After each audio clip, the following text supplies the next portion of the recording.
And you say, due to the investment climate, the city's June 30th, 2009 valuation, and that would, in essence, set our rates for fiscal year 11, will be challenging.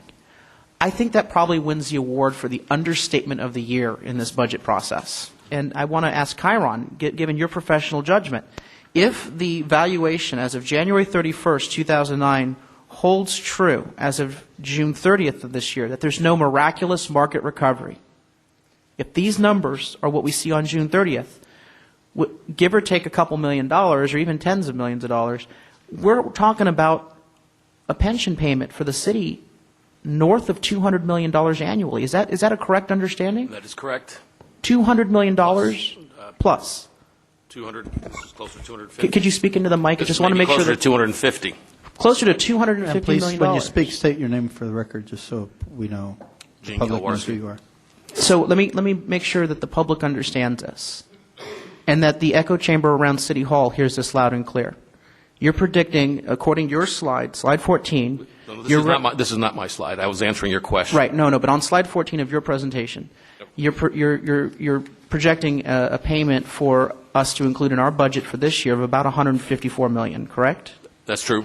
And if this valuation as of January 31st, 2009, if in 4 or 5 months the market hasn't considerably recovered and we look at these numbers as of that snapshot, what will next year's pension payment be?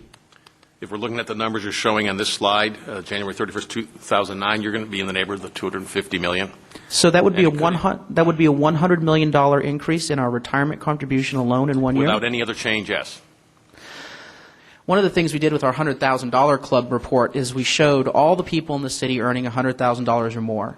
And 25% of SD SIRS earns $100,000 or more. 25% of the staff at SD SIRS are members of the $100,000 club. Mr. Wesco, I appreciate your commitment to efficiency, but I would like to put you in the same spot that the mayor has put every department director on, which is I think you should come to the budget committee with a plan to reduce your expenditures by 5 to 10%. The mayor has asked for 10 to 15%. I don't think that any department should be excluded from that challenge. And I know that you can probably come up with some suggestions for us to look at. I would like to see this city council look to the SD SIRS management to reduce your expenditures the same level that we see happening across the board nationally, because everyone has to make cuts during these tough budget times. Yeah. I'm not doing handstands as a result of this data. Right. I'm very concerned. I don't think it will be any consolation to a resident in North Park when we have a $100 million increase in retirement costs to say, hey, we're kind of where everyone else in the country is. Because even your slide 18, as Mr. Young pointed out, be very careful with national comparisons. As I've learned in the past week, you got to really look deeper below the data. But what we can look at are, the possibility, and I would argue the probability that if we don't have a market miracle, as I put it, that we may be looking at a $250 million pension payment. That's $100 million more from this budget that at a time when we have potholes, we have police and fire coverage, we have libraries in North Park, in the college area. And as a council member, I'm concerned about what decision-making we have to make a year from now if we don't have a market miracle.